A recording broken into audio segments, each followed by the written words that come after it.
3 months before the January 6th insurrection, there was another group that had been talking about storming a state capitol and instigating a civil war. According to the FBI, they were also hatching a plot to kidnap Michigan Governor Gretchen Whitmer. The FBI said the men spied on her vacation home and wanted to blow up a bridge to distract authorities, indicated they had wanted to take the governor hostage before the November election, and according to the criminal complaint, take her to a secure location in Wisconsin for a, quote, trial. The 6 men were charged with conspiracy to commit kidnapping, which can carry a life sentence. Governor Whitmer, at the time, tied the plot to Donald Trump and his criticism of her and her state over COVID protocols. You'll remember in April of last year, while Michigan was in lockdown because of the virus, Trump tweeted, "Liberate Michigan." 2 weeks later, protesters opposed to the lockdown entered the Michigan Senate gallery and tried to force their way into the House chambers. Some of those folks were armed. In fact, now when you look at those scenes, they look pretty familiar, pretty predictive of what happened on January 6th. Now a big investigative report on BuzzFeed News has revealed a bunch of new details, and particularly about the role that FBI informants played in the plot and breaking it up.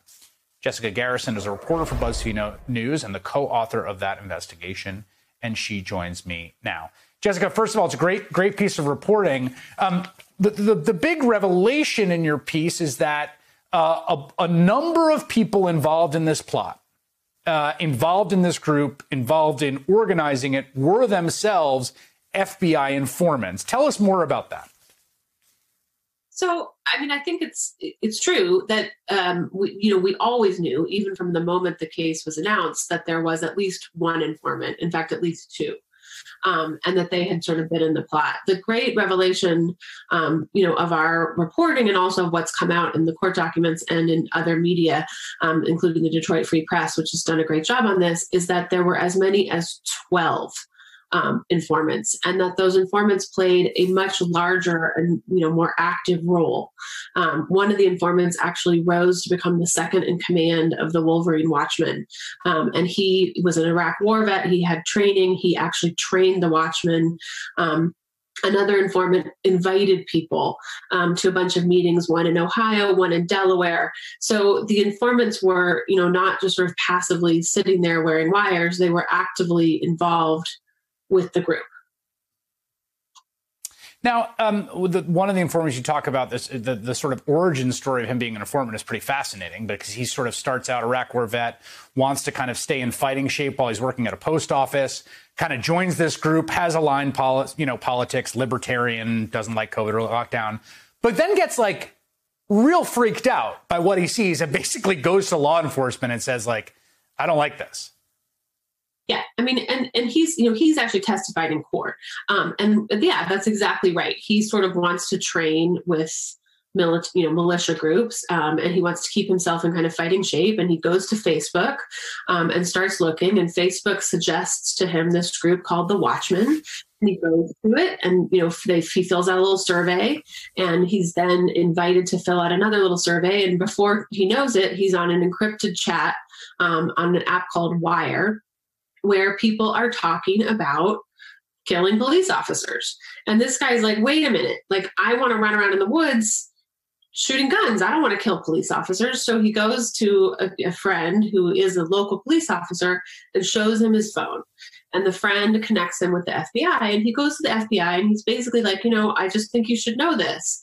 And he kind of figures, we're done here. The FBI has got it. But the FBI says, well, we'd like you to rejoin the group, but this time with us kind of sitting on your shoulder, watching and advising, which he does. And before too long, because he is a trained soldier, everyone is like, oh, you're great. You can really help us. And so he becomes the second in command, and then brings this group in Michigan kind of, it plays, is there when they connect with groups around the country, including a man from Michigan who later is identified as the kind of ringleader of the plot to kidnap the governor.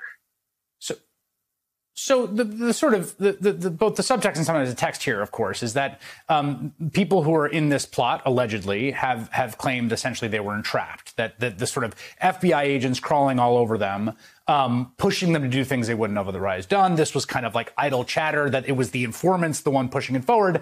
And of course, there's some precedent for this in a lot of war on terror cases, ones I've covered. There's infamously a guy who had someone ask him to sell him a service to Air Missile, and then someone offered to sell him a service to Air Missile, and both of those people were FBI informants, and then he ended up, being prosecuted by Chris Christie, actually, when he was U.S. attorney. So what I learned from your story was it didn't seem that egregious at all, but it does seem like it's a complicated question of what side is on what of the line between good policing and entrapment.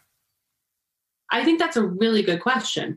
And, I think that certainly some of the stuff that happened in the war on terror, can make you go, wait a minute, right? I think this one is really interesting because it's very nuanced. I mean, the idea of being angry at Gretchen Whitmer and the idea of, going to the Capitol with guns, those were ideas that the FBI did not plant those ideas in the minds of these people. They were actively engaged in and actively talking about a lot of stuff that, I think most people would consider like quite horrifying and shocking.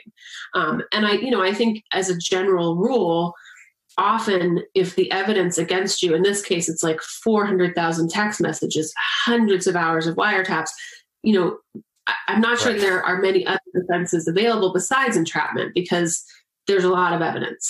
That said, I think that, for someone who doesn't, follow these cases and these kinds of cases closely, the role of the FBI in helping to, really work with these people, befriend these people, text these people at all hours of the day and night, be with them all the time is quite huge. Yeah.